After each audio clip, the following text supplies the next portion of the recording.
Hello, great and bountiful YouTube empire. I'm your host, Chinferno, and this is part 3 of my exploration of every black character in Star Wars, and the efforts Lucasfilm and Disney have put forth for diverse representation. By now, I'm sure you know the drill. Use the card up top or the chapters down below to jump to the start of the list if you want to skip the intro. It's going to be a shorter episode this time around. I suppose it might have made sense to lump the New Republic in with the rise of the First Order, especially since there hasn't been a ton of content for it yet, at least not in canon. However, after the last video, I honestly needed a break. An hour and a half is a big commitment, and you may have noticed a handful of editing mistakes that ended up getting left in that video. That was because, by the time the whole thing was finished, I simply didn't have the energy left to go back and actually fix them. And it also didn't help that the video ended up being so dense that it would have taken weeks to get it all sorted out and untangled. At the very least, I've learned from it. Learned that Adobe Premiere hates nests, apparently, but I digress. Additionally, I just felt that the New Republic, small though it may be at the moment, stood out enough to warrant being its own separate era for the series. And I already know the next era, the rise of the First Order, is going to be pretty intensive, so I'm going to take things easy this time around. So, that's that. Now we're going to talk optics. I'll start by saying this, and consider it a disclaimer if you will. There are things I've been assuming are common knowledge at this point, but I've realized may need further clarification. First of all, race, as we know and recognize it, doesn't really exist. There are, of course, geographical variations that cause and create diverse ethnicities, but as far as race goes, we're all the same race, human. If you're a student of biology, you know there's no biological marker for a black race, so for me to focus specifically on characters that represent a certain skin tone may seem a little strange or even nonsensical. But if you happen to be a student of history, especially American history, though with Star Wars German history helps a lot too, then you'll know that a whole black race was made up to justify some pretty unjustifiable behavior. Of course, the American history of racism and injustice isn't technically the topic of these videos, but being aware of it helps to understand why these videos exist and why now it's more important than ever. Well, it's not the topic of the series, it is the context that frames everything, and if you're a writer like myself or are interested in creating for an increasingly diverse audience, it's absolutely crucial for you to understand optics. When it comes to this series, I've talked a lot about optics, what's good, what's bad, and why, but I haven't really taken the time to explain why representation, and in particular good representation, matters. Especially in this day and age, and especially at this point in Star Wars' life cycle. For a great deal of the entertainment industry in America's history, lead protagonists were required to have pale complexions that were representative of European and or especially Anglo-Saxon ancestry. I think Mr. Saxon is exactly what this country needs. He's a very fine man. And he's handsome too. That era of filmmaking is in the past. Now demographics are shifting, and they are shifting fast. Not just in America, but globally, audiences are more diverse now than ever, and that diversity is only going to continue growing. If you're a story creator, your story should lean into universals, should be portable across multiple platforms, and should be culturally sensitive in that the stories are not oppositional to audience populations based on superficial factors such as skin tone, spectrum, geolocational, accent, and so on. If you come from a European ancestry and your formative years were spent watching entertainment media in which you got to see hero after hero with your skin tone, your accent, your culture, your voice, then you got to watch characters who could be anything, from a normal boring student to a time-traveling, multi-dimensional superhero, to even gods, and everything beyond and in between. Well, I guess there was Morgan Freeman. There's something to be said for an audience's suspension of belief. One would think that audiences wouldn't buy into such mind-bending storylines, and yet they do. Until someone has the gall to introduce diversity, then there's an outcry. I mean, how could anyone believe that dwarves might have diverse skin tones? Apparently, in a fictional world, that's the part that's unbelievable. Yet who's out there complaining when we're expected to believe that most of the people living on a desert planet with 2 suns have pale skin? Nobody on Tatooine should have pale skin. Talk about immersion breaking. As the world grows more diverse, the draw of the monoculture is beginning to fall apart. In order to experience the full spectrum of human stories, the American entertainment industry needs to let go of these old and antiquated tropes that may have worked for the homogeneous, monolithic audiences of previous generations, but simply can't hold up to the scrutiny of present and future generations. Credit where it's due, it's true that there have been pushes in the past to incorporate more diversity in the media landscape, even from the generation that spawned Star Wars. But overall, Black American roles in particular have more often than not been written by authors outside of the Black experience. utilizing scenarios that don't ring true to black audiences. It doesn't help that objections to these false narratives were often met with resistance. This had the effect of producing a canon of tropes that misunderstood black American culture and the universals to be found within our shared humanity and shared American culture. Such misunderstandings have been repeated and amplified, so much so that this canon of misunderstanding has produced several clearly identifiable harms within our society. If you want an example, just ask the diverse populations of young people who have looked to American media hoping to see themselves reflected in stories only to be cast as background for someone else, or worse, as the villain. What about how the canon of misunderstanding has harmed American solidarity? What about the racist American tropes that have been exported to other countries? What about how other countries have used the tropes as political wedges? The list goes on. People love to say that stories matter, but do they? Does every story matter? Is it true that stories which only emphasize the imagination, the dreams, the achievements of a single population of a diverse country reflect what the stories should be? Or are such stories no more than a form of propaganda? This series isn't a rant, nor is it a complaint about non-black audiences. It's simply an observation of data and optics, which matters for a transglobal intellectual property like Star Wars, which, set in a galaxy, should celebrate and promote diversity and inclusion as a baseline for their storytelling standard. To other characters based on skin tone is absurd and embarrassing for a company of the size and influence of not just Lucasfilm, but Disney as well. When a member of the audience of an Asian country, in an African country, in an Indian country, etc., comes to the Star Wars experience, do they feel represented? Do they feel safe? Respected? Do they have wonderful role models to look up to? Optics matter. That is to say, you matter. It doesn't matter where you come from, the color of your skin, your size, your looks. It doesn't even matter if you don't get what I'm talking about. All that is superficial. What truly matters is you. That you feel safe. That you feel respected. That you feel represented. Growing up in a mixed household, for a long time I thought I knew what that felt like. I thought I understood. I've always been an artist, and I've been writing since the 3rd grade. Thank you, Mrs. Brown. I grew up on anime and cartoons that were with standard white heroes, and for quite a while, that was reflected in my work. A lot of my older character designs felt samey and lacked diversity. It wasn't until I experienced my cultural awakening that I realized I hadn't been experiencing true representation. In reality, I was locking away and ignoring a whole part of myself for the sake of conforming into the monoculture. For me, it was Miles Morales. For me, it was my Uncle Ben. For me, it was my Uncle Benjamin. For me, it was my father. For me, it was my best friend. That was the first spark of my cultural awakening. Actually, it was the second spark, but I'm not ready to talk about the first spark yet. All I can say is that it was a project my sister did for her fashion blog, Always Utopia, that inspired me very shortly before I saw Into the Spider-Verse for the first time. And to be clear, while the film Into the Spider-Verse was what sparked the awakening, There's been an awakening. Have you felt it? I had already been a fan of the character after my mom bought me one of the early Miles Morales comics. There is a certain euphoria that is experienced when you see the hero of a story and realize they're just like you. And it wasn't until I saw Into the Spider-Verse that I realized I'd never actually had that feeling before. I already knew that representation stuff mattered on paper, but at the time, 23 years of life on this planet, it was the first time I'd ever actually felt it. But don't just take it from me. I recently had the great fortune of seeing a couple of fantastic panels at Twin Cities Con, and more recently at the Minneapolis Confluence Convention. So, here's a bit from Ashley Eckstein and Dante Basco. Not to mention the platform that it sort of gave Ashley to create her universe and you know, to include female fandom so much more than they were, 10, 15 years ago. I mean, it's just been amazing to witness what you've done with the whole thing. Well, the show's done. It's easy to forget, Ahsoka was the first female Jedi that was a lead character in the Star Wars universe. So,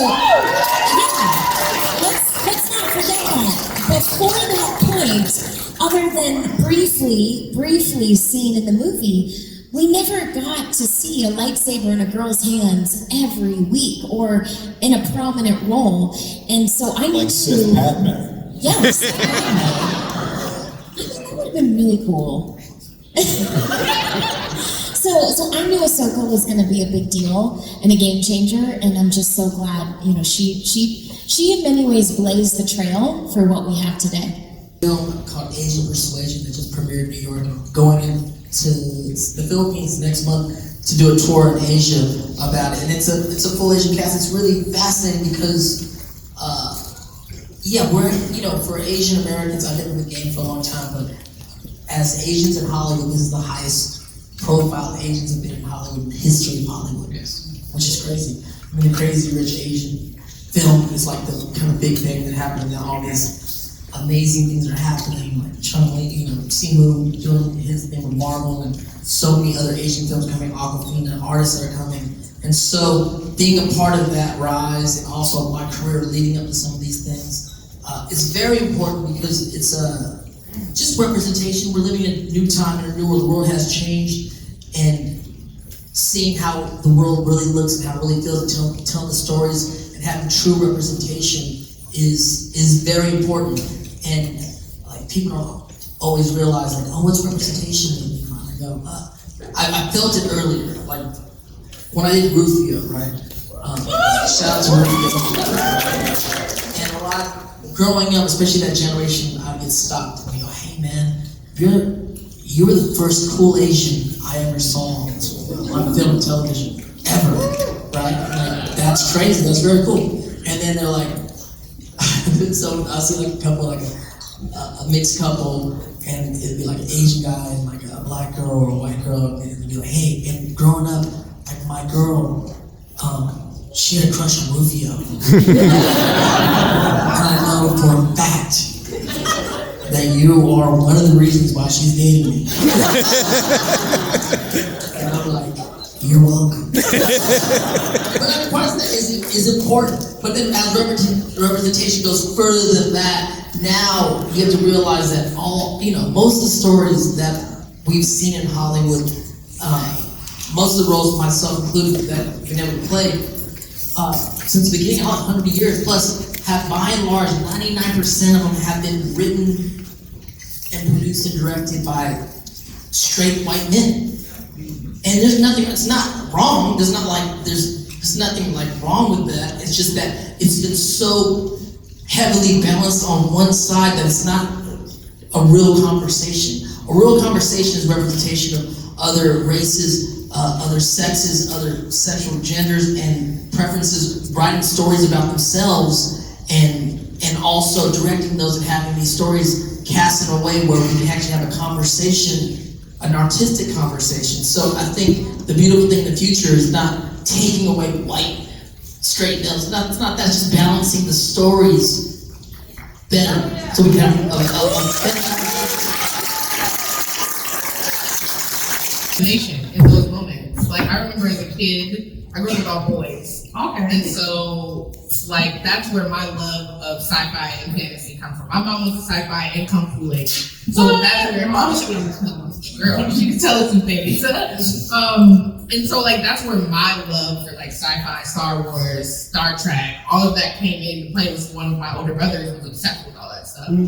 But I remember as a kid just using my imagination, using our imagination and making those storylines black, like right there as we're watching it. Like how would it be said if this was in a black house? How would it be done if this was like if the Jedi was black? And so we would act those things out, and take what we had in our culture and our experience and put that to that. And I think that's what my writing and narrative kind of sparked for me and wanting to write these worlds.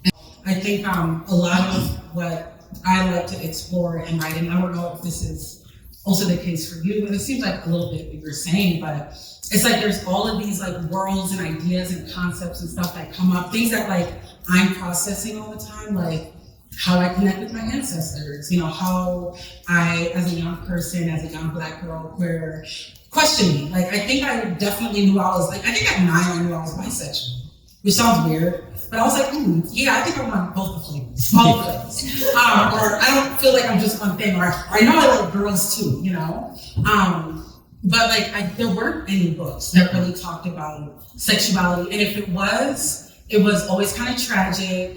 But I know white, it wasn't diverse. Yeah, but I think I really got interested with writing my book. Is how do I write a book about Black girls and getting it on, and it being consensual and it being exploratory and sensual, because I often will talk about like reading like Interview with a Vampire for the sex scene. I'm like, ooh, these vampires are sexy or some shit. You know, like that's how thirsty I was to kind of find these spaces, you know?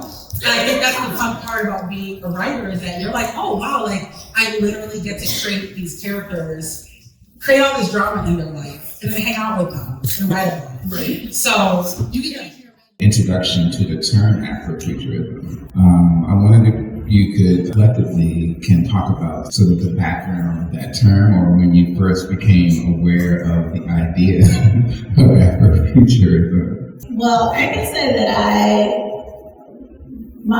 was telling them earlier that my, superhero origin story would begin when I was at Clark Atlanta University in my freshman year, and I was talking to a student, a freshman like myself, and he was talking about quantum physics and symbolism in hip hop culture and breaking down lyrics in Parliament Funkadelic songs, and he's talking about sunrise, and he's talking about ancient technologies and futures and political change. And I had heard of all of these subjects before, but I hadn't heard anyone talk about them all in one. And I asked him, I said, well, what is this?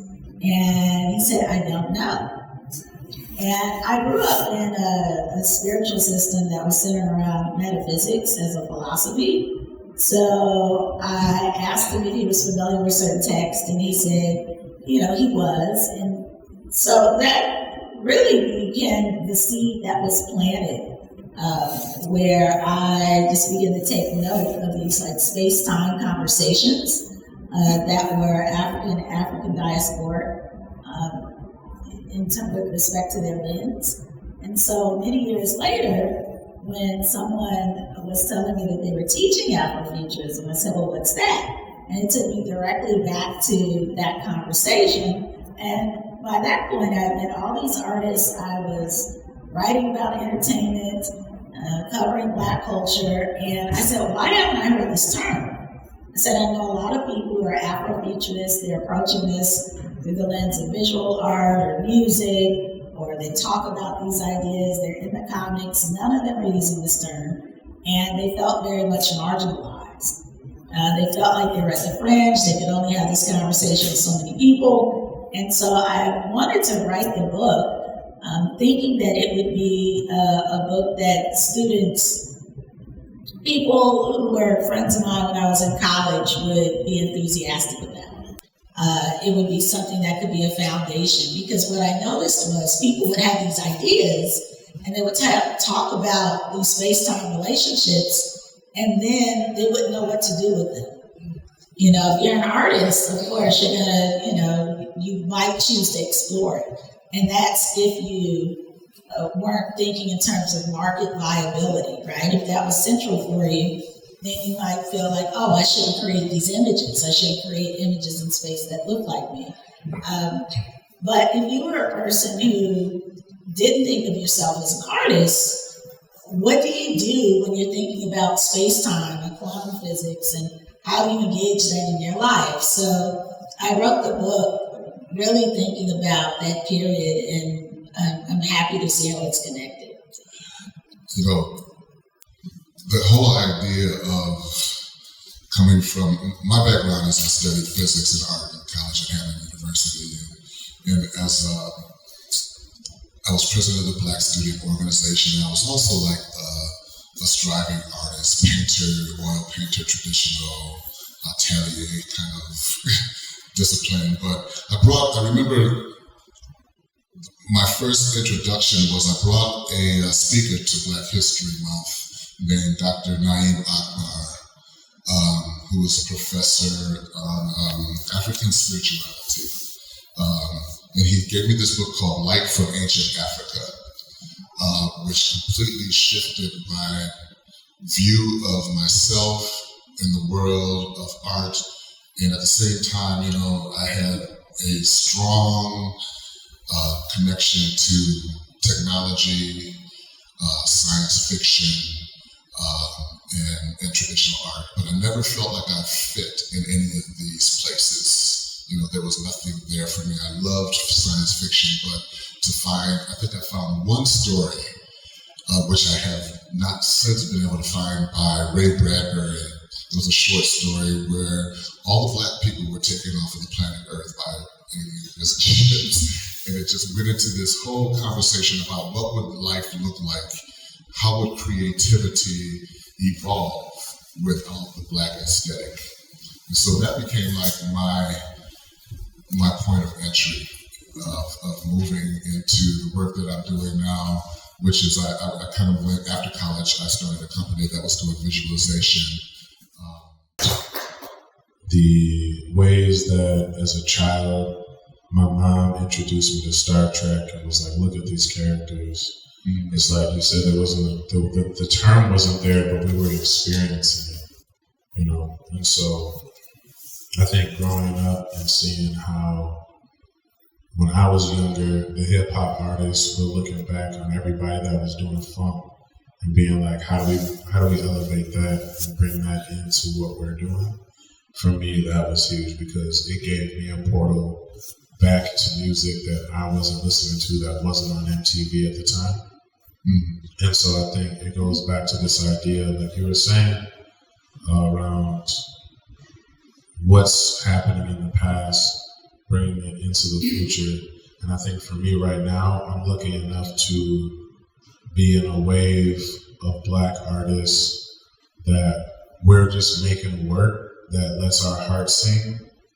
And that is like helping all of us that get a chance to make that art and be in these kind of spaces, feel like, okay, 20 years ago, that wasn't the vibe and it wasn't happening for me personally. Maybe for somebody else in another Black pub, maybe for somebody else in another Black space, somewhere else in this country or somewhere else in the world. But for me, being in Minnesota my whole life, this wasn't necessarily the hub. And so to be in these kind of spaces like this now, it's like, cool, we're tiptoeing towards living those futures and just breathing into it. Diversity isn't about meeting some arbitrary quota or making sure we get a token character for every ethnicity. It should happen naturally and organically. Is it a lot to have to consider and think about? Yes, but that's world building. And in this case, we're building a whole galaxy's worth of worlds. The galaxy shouldn't feel so small. But I digress. Diversity is about the massive wide world that's out there. It's about seeing and being seen. It's about sharing our stories, our experiences, our truths, and creating a world of beauty and meaning from them. In that way, stories aren't only about getting to know and see yourself as the hero, or as someone with potential. Stories help us see the hero and the potential in others. Stories help us learn of people and cultures outside of ourselves. Sharing such stories makes storytelling a wonderful and beautiful and fascinating practice, as opposed to propagandization or commoditization. To close yourself off from diversity is to close yourself off from creativity. It's not just anti-consumerist, but it's anti-art as well. That's why good representation matters, and the optics matter because representation matters. Diversity and inclusion. The same is true with character designs too. Not everyone has to look the same, nor should they. Explore, be creative, do everything you can, and then flip it on its head and do it all again in a completely different way. It's not only good for your audience, but it's good practice that improves your creativity. If you, for whatever reason, feel threatened by inclusivity and diversity, don't. And get your head out of your cockpit. Diversity isn't taking anything away. In fact, it exclusively adds and enriches. The more diverse your networks, the more access you have to solutions. Diversity in your story world will make your world better too. It ain't that hard. Things change. Time moves on. The face of the future is evolving, no matter how hard you may want to dig your heels in and deny the broader world of stories. And I know massive corporate empires like Disney and Lucasfilm aren't out here trying to narrow their reach. Star Wars and Disney is for everyone. Not just kids, and not just humans that aren't named Finn or Lando. These are family products, and family means nobody gets left behind or forgotten. And that's a big part of why I'm making these videos. I'm here to validate people, to lift them up, to shine a light. I'll admit, I have gotten a few comments from Moof Milkers asking who even cares about insert Black character here, or Black characters in Star Wars, and first of all, rude. And second, the answer is self-evident. I care. That's why I'm doing this. Also, I learned at Confluence that a lot of other people care too, so it's not just me. Anyway, that's my hot take. Be kind, people are beautiful, and always remember, you matter, even if you are one of the moof milkers. Anyway, this episode is going to be fairly short, so let's quickly review the criteria. 1. Affiliation. Real basic. Is the character considered a hero or a villain? Or are they more of a neutral party? 2. Are they an Imperial, ex-Imperial, dark side user, or otherwise have any heavy association with the Empire or dark side of the Force? This can get real ambiguous real fast, so I typically try to be lenient and give the benefit of the doubt when I can. 3. Is the character still living? Do they still have a story to tell, or has their relevance to the world of Star Wars ended? 4. Ranking. This is another one that can get a bit ambiguous. But how important is the character to either the overall narrative of Star Wars or in their respective stories? The ranks for this are major, which would encompass primary series protagonists, your Lukes, your Landos, your Anakin Skywalkers, etc. And also characters that have either appeared so frequently or whose legacy is so powerful that they've transcended into this ranking, like your Ahsoka Tano's, Bail Organa's, Saw Gerrera's, and the like. Side characters. Characters that might be a major protagonist in a single or a few stories like Cal Kestis or Cere Junda, or less significant characters that appear enough to be considered side characters in the series in which they appear, such as the Martez sisters or, say, Plo Koon, Kit Fisto, or many of the other Jedi Masters that appear regularly in the Clone Wars. Minor. Characters that appear briefly or only have a few lines, might be barely noticeable or just not very significant in the story, but they're there, and they at least have spoken dialogue. And finally, background, reserved for characters named or unnamed that are little more than set dressing. They sure do exist. For the most part, having any kind of spoken dialogue is going to bump these characters up to minor, but there may be a few exceptions. And with that out of the way, let's get started with some housekeeping. Salla Zend. Technically, she doesn't have any voice or portrayed appearances, but she was performed by Glynis Talkin in the Dark Empire and Dark Empire 2 audio dramas. So, this first inclusion is a little odd, mostly because she's actually not a canon character, but as one of the many prior romances of Han Solo, I felt she was worth noting. She ended up being something of a rebound girl for Han after his prior relationship with Savari didn't work out. Salla Zend is described as being initially harsh, but as she began to grow more attached to Han, the feelings weren't shared, and Han was forced to escape from her. She would appear again later to help the heroes and aided in the Battle of Nar Shaddaa. Eventually, she'd end up partnering with Shug Nix. Hero, non-Imperial, living, minor character. Katya M'buele. Another one of Han's exes from the Legends continuity, she became romantically involved with Han while serving as crew on a Corellian Rim Runner during the Age of the Empire. She and Han would end up being the sole survivors out of 20 Corellians involved in an aborted smuggling mission on a world called Sky, where they were hunted by a dark Jedi, and, I guess, another one of Darth Vader's secret apprentices, or maybe more like a trainee, Karis. Han would eventually leave to pursue his own smuggling career, and after a few more adventures, Katya would eventually be killed in bed on the Millennium Falcon by a dark-side smoke demon summoned by Karis.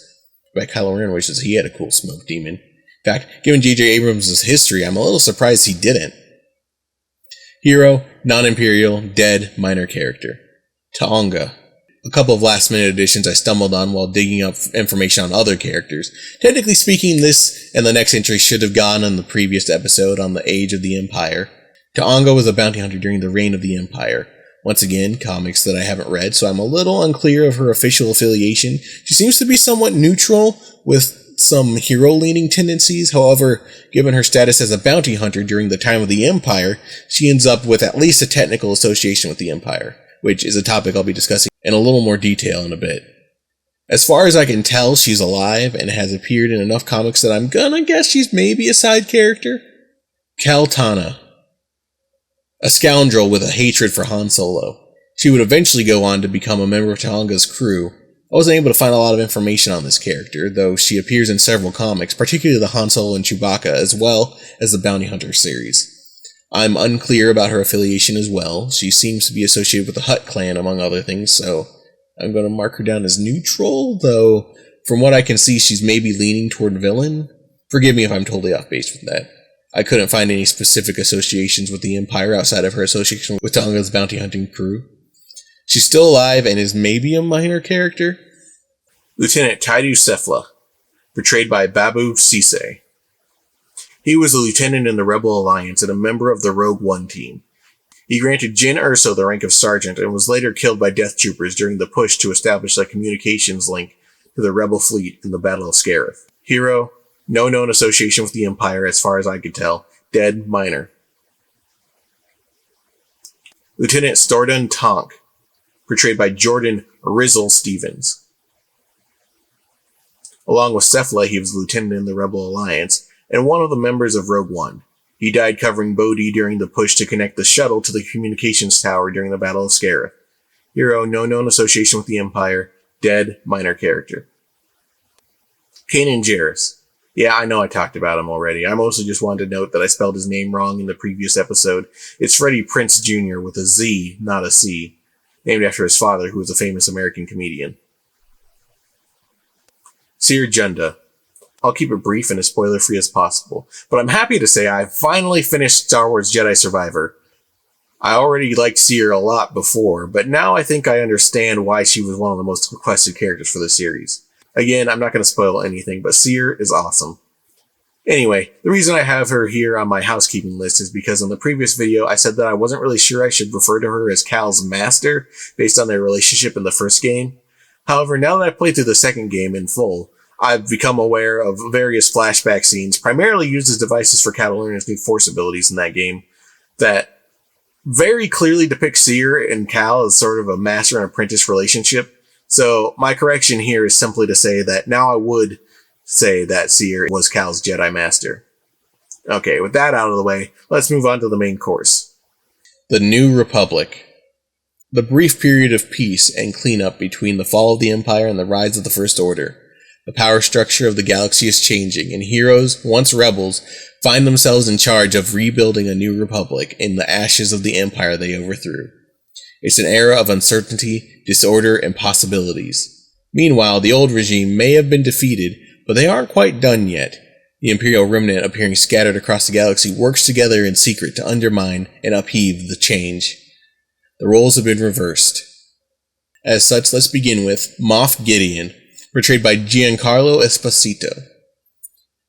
The face of the Imperial remnant, at least in The Mandalorian. He was a member of the Council of Shadows and was responsible for killing millions of Mandalorians in the Great Purge. Coincidentally, the Great Mandalorian Purge bears some resemblance to certain atrocities that have occurred in real-life history. Though, I'm not sure it was necessarily inspired by any one in particular. All I'm really saying here is I feel, as great a villain actor as Giancarlo Esposito is, it's interesting to me the idea of making a black man the face of a race-based attempted genocide that had the express purpose of wiping out an entire culture's memory and history. Also, backwards thinking optics aside, remember that the next time you're trying to defend the Empire, saying it wasn't that bad. Or that they were right. There was absolutely no justification for genocide. Anyway, there isn't much, if anything, bad to say about The Mandalorian as a series, and Moff Gideon was absolutely one of the treasures of that show. As sad as it is to see yet another black character as the primary face of villainy in Star Wars, at the very least, Giancarlo eats that role up. Moff Gideon is truly a great villain. Moff Gideon was a major villain in the first 3 seasons of The Mandalorian. He was an Imperial, and he was killed by the Mandalorians. It'll be interesting to see if we've seen the last of him, considering his cloning project, although I typically try not to be one to speculate, Starkiller and Abeloth notwithstanding. Greef Karga, portrayed by Carl Weathers. Disgraced magistrate turned guildmaster of the Navarro Hunters Bounty Hunters Guild turned magistrate again. Greef Karga has a bit of a complicated relationship with quote-unquote villainy. First things first, bounty hunters, like senators and smugglers, is one of Star Wars' occupational gray areas. Oftentimes bounty hunters are portrayed as villains due to them having to hunt down our heroes for one reason or another. This is not always the case, and this often applies due to the fact that the act of being a bounty hunter is closely linked to the current government. As such, just about any bounty hunter, at least during the age of the Empire, is going to have a heavy association with the Empire. This would apply to someone like Boba Fett, who really, I probably should have mentioned in some capacity in one of these ethnically ambiguous sections on these lists, but anyway, Greef Karga, I think, may luck out in this aspect, as he happens to be fortunate enough to be a bounty hunter during the age of the New Republic. So with that in mind, he should manage to stick with having no known association with the Empire. However, he still gets marked with a technical association due to an incident with a particularly bad client who happened to be part of the Imperial Remnant. This incident would result in an Imperial occupation on Navarro and a falling out between Karga and the Mandalorian Dinn Djarin. The full context of the issue is a little complicated, so if you're super curious about it, watch The Mandalorian. You can get it on Blu-ray now, so there's no longer any excuse. The TLDR, though, is that Karga would briefly side with the Imperials due to money and bounty hunter principles rather than siding with their particular beliefs, and was temporarily portrayed as the villain on the show. Of course, he would eventually change his mind and join forces with Dinn Djarin, eventually leading to him helping to rescue Navarro from the Imperial occupation and thus being reinstated as magistrate. So at the very least, I can say that he's a hero with a brief technical association with the Empire, although he was never Imperial himself. He's still alive. Considering his role in The Mandalorian, I have him listed as a major character. And he's a well-rounded character. Moxie Freemaker, voiced by Mexican-American actress Montse Hernandez. Another Freemaker, you love to see it. The intrepid daughter of Xander and Becky Freemaker. She worked as a private and mechanic in the Resistance. So far, she's only appeared in the 2018 series Lego All-Stars, but although that series isn't considered canon, Moxie does share her semi-canonicity with the other Freemakers, as she was first mentioned in a 2018 canon reference book. Hero, non-Imperial, living, and while she plays a prominent role in Lego All-Stars, she's really more of a side character still. But I hope we get to see more of her and the other Freemakers again in the future. Lindon Javes, portrayed by Phil Morris, commander of Vanguard Squadron in Star Wars Squadrons. He is one of many on the list of ex-Imperials turned rebels, as he was once the commanding officer of the Imperial Navy's Helix Squadron. He defected to the Rebel Alliance after being ordered to hunt down refugees escaping Alderaan's destruction. So he's a villain turned hero, ex-Imperial, still alive, and so far he's a somewhat major character that has only appeared in Squadrons, so I'll be ranking him as side. Vic Hawkins, portrayed by Neekin Robinson. Ah yes, the New Republic funny man. I mean, not that he himself is funny or a jokester, more he's the butt of the jokes black character they managed to squeeze into the Ahsoka series. He seems nice though. And he's got his own Lego minifigure, which I happen to own. So that's cool. Officially speaking, he's a first officer in the New Republic's defense fleet, serving under General Jacen Syndulla, who is more than happy to walk all over him when she's jovially and somewhat comedically breaking the rules. Not that Hera was in the wrong, I'm more so commenting on the fact that this is one of those common tropes for black characters in media. But optics and limited appearance aside, Vic seems like a cool guy, and I hope we get to see more in future seasons of Ahsoka. Hero, no known association with the Empire, living, minor. Alright, it's time for the lightning round. Grasalia Vitara Grace Sinar, voiced by Erica Luttrell. Pilot in the New Republic's Vanguard Squadron, hails from a noble family but became estranged when she refused to serve the Empire. Hero, although she may not be an Imperial herself, her family certainly was, so that's at least a technical association. Still alive, minor character. Willard Waylin, voiced by Ike Amadi, mechanic in the Galactic Empire Navy, unparalleled due to his eidetic memory. Villain, Imperial, still alive, minor character. Jib Dodger, portrayed by Rick Famuyiwa, and one of the various director cameos throughout the series. Jib was one of the pilots sent to the New Republic prison transport in Chapter 6 of The Mandalorian. Hero, non-Imperial, living, background. Colonel Tuttle, portrayed by Tim Meadows, Colonel working for the New Republic, appeared in Chapter 21 of The Mandalorian. Hero, non-Imperial, living, background. The Duchess, portrayed by Melissa Vivian Jefferson, otherwise known as Lizzo. The Duchess of planet Plaisir 15. She married Captain Bombardier, a former Imperial, giving her a technical association with the Empire, while Bombardier had reformed. Neutral affiliation, living, minor. Koska Reeves, portrayed by Mercedes Vernardo. Mandalorian, a member of Bo-Katan's Night Owls, but later defected and joined Axe Woves when Bo-Katan failed to reclaim the Darksaber. Hero, non-Imperial, living, minor. Senator Mawood, portrayed by Maurice J. Irvin. This guy sucks. And right now, anyway, that's the whole purpose of his character, as he's meant to be one of the characters thematically representing the overconfidence and flaws of the current state of the New Republic. He's a thematic foil to showcase the negative side of the new government order. I understand it's an aspect that's important to the show, and he's not necessarily alone, but it is a little annoying that it's mostly the minorities acting as the focal points for this. I mean, one could argue Mon Mothma is part of that too, and she absolutely is, but she's the one who's presented as having the best intentions, and she clearly means well, but it's just everyone else, Red, Mawood, and the others, that are preventing her from being able to do what's right. I mean, her hands are tied, and Mawood is naturally one of the ones that's tying them. He's designed to be bad and annoying. Affiliation hero, non-imperial, living, a minor character but a major nuisance. Grand Moff Rand. First appeared in the novel Lost Stars, he was the Grand Moff during the time of the Empire, and would later become a member of the Shadow Council. Or was he in The Mandalorian? Villain, Imperial, no known death. I haven't read any of the books he appeared in, but I'm getting a vibe that he might have been more of a side character, or maybe just minor. I'm not super sure, to be honest, but erring on the side of caution, I'll mark him down his side. Lieutenant Callahan, portrayed by Michelle Weaver, a lieutenant in the New Republic Starfighter Corps. She was the one that tailed Sabine on that road in Lothal. Hero, no known association with the Empire, living, minor character. Lieutenant Basie, portrayed by Michael Christian Alexander, a lieutenant in the New Republic. He flew alongside Cere Syndulla and her squadron in the unauthorized mission on Cetos. Unfortunately, he was killed by the Eye of Sion, not to be confused with the Eye of Sauron.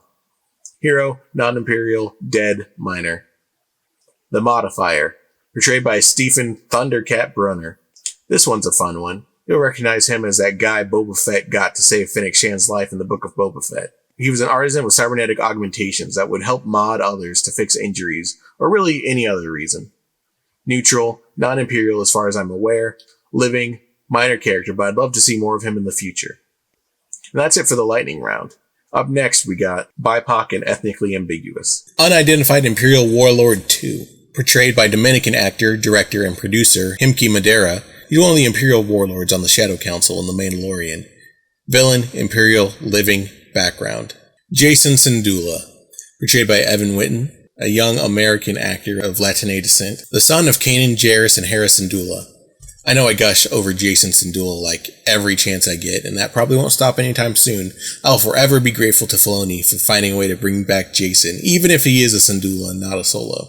And he really was one of the best parts of that show. I'll start by saying I did enjoy Ahsoka, but I can't deny it had some issues, especially with the pacing and the way it told the story it was trying to tell. I think that was one of the main reasons I actually liked Jacen so much. There are a few different tropes young characters in shows tend to fall into, and many of them can be obnoxious, like constantly getting into trouble and being regularly used as a device to initiate conflicts, among plenty of other potential problems. Jacen, on the other hand, aside from generally being used sparingly and also being somewhat stoic compared to most younger characters, is great because his presence solves, in my opinion, Ahsoka's biggest problem in the first 5 episodes.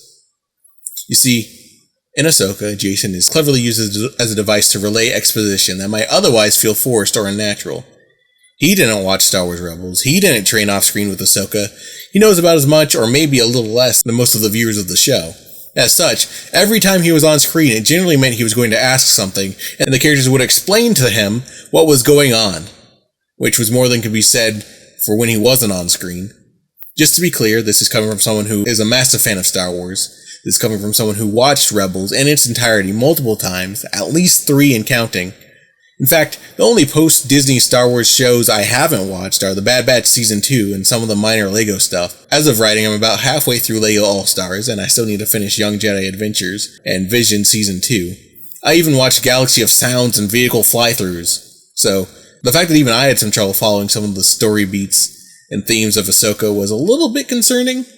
I shouldn't have had to look up articles on the internet to figure out what Ahsoka learned from her Life Day Carol with the ghost of Sith Lord's past. And even aside from very significant plot points that weren't clearly indicated or putting what should have been massive reveals and character motivations into brief throwaway lines, I felt like the general structure of how this information was drip-fed left a lot to be desired. Seriously, that little bit of information about Sabine being unable to save her family while Ahsoka was her master during the Mandalorian Purge, that needed to be stated in, episode 1 at the latest. It's the crux of Sabine's entire motivation throughout the series, and while elements of that were drip-fed, the full picture doesn't become clear until after the 5th episode of an 8-episode series. The core of the show hinges itself around Sabine and Ahsoka's relationship, and they just spend 80% of that time inexplicably hating each other. That's an exaggeration, more like uncertainly distrusting each other. And by the time we even figure out why, they've already gotten over it, and it's not really even a problem anymore.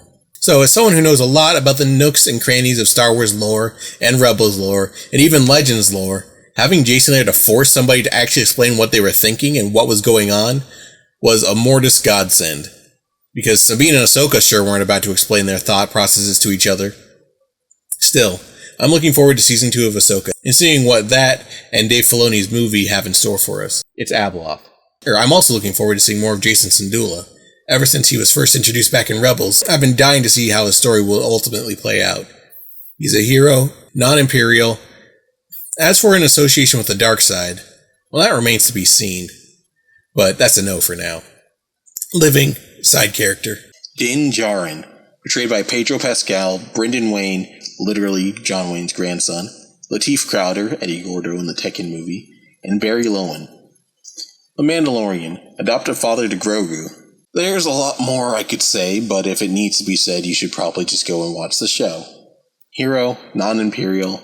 I guess there was technically that one time he almost gave Grogu up to the Imperial Remnant, but then he changed his mind. Living, major character. Captain Carson Teva, portrayed by Korean-born Canadian actor Paul Sun-Hyung Lee, otherwise known as Mr. Kim, and soon to be of Netflix Last Airbender fame. He's going to play Iroh, guys. Potential concerns about the Netflix series aside, I can't think of any better casting. Also, if you haven't watched Kim's Convenience yet, what's wrong with you? Go do it. Okay, so I realize he's not actually black, or even dark-skinned, but hey, it's my list, and he's one of my favorite actors, so I felt he deserved a shout-out. I mean, maybe he should have gone in my honorable mentions, especially considering I don't have any this time around, but whatever, it's fine. Carson Teva first appeared in The Mandalorian as one of the New Republic starfighters. He was often shown with my other personal favorite Republic starfighter, Trapper Wolf. Sadly, Wolf doesn't qualify for his own entry on this list, but, I mean, I talk about Filoni enough as it is. Anyway, Carson Teva is a hero with no major associations with the Empire. He's thankfully still alive, and with his inclusion in Ahsoka, I think he's managed to bump himself up to side character. I hope we keep getting to see him around. Speaking of, I'm still waiting for a Black Series figure of him. Where is it, Star Wars? Okay, time for some non-canon inclusions. Sidero Cooper, voiced by Kylie Curran, Wick Cooper's adoptive daughter, and a brief romantic interest for Kylo Ren. In the last video, I discussed how it seemed like she may have done a bit of course correcting for her father, Wick Cooper, who previously showcased some potentially, or at least implied, problematic optics. At the same time, she seemed to do a bit of that for Kylo Ren as well. I mean, I guess I should refer to him as Ben Solo, but that name just feels icky to me. I'm more of a Jacen Solo and Ben Skywalker kind of guy. I feel a bit bad because I'm admittedly going to keep the topic a little bit light for now. Sidero's full impact is being spread across 3 different videos, leaving her actual entry limited and sandwiched in the middle. This, again, is something I'll be discussing more in depth in the next video, when I plan to talk briefly about Kylo Ren.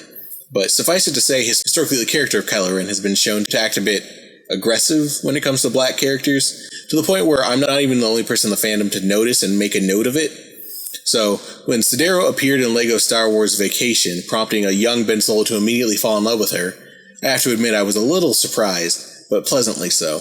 Maybe Kylo isn't racist after all. Neutral, non-Imperial, living, minor. I know I said there weren't any honorable mentions this time around, but there is an honorary whoops mention. Tindra Rasant Calrissian, Lando Calrissian's wife in Legends. She's a great character, and quote-unquote Kadra Calrissian's mother is cool and all, I guess, but I think the loss of Tindra and Chance Calrissian were one of the Disney canon's many tragedies.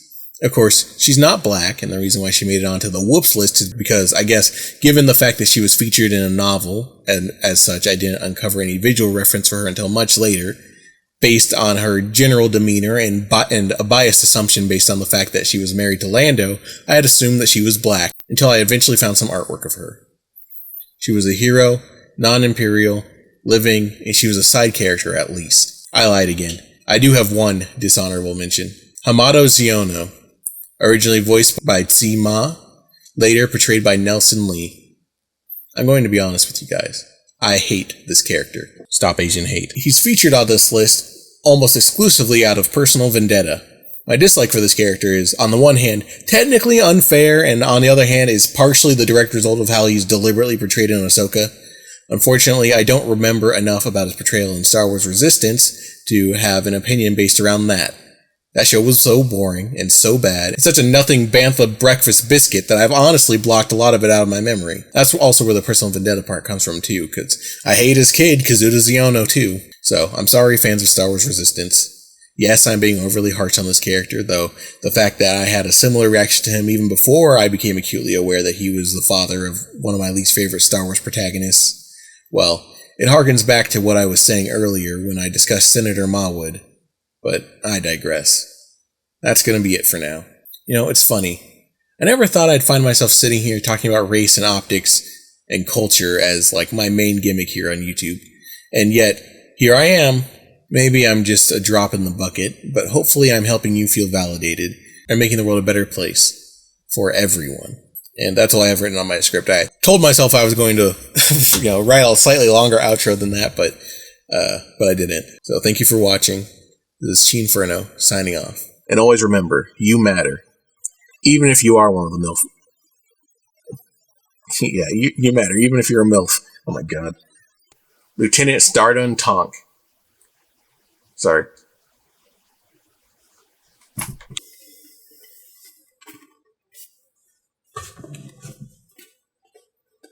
You know, Bo-Katan's helmet is significantly harder to see out of than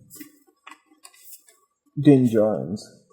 This isn't the Imperial hat that I was talking about in the outtakes of the previous episode, but it is a Imperial hat that is in my house, so this is the one I'm using. What is Baylan searching for in Ahsoka? It's Abeloth.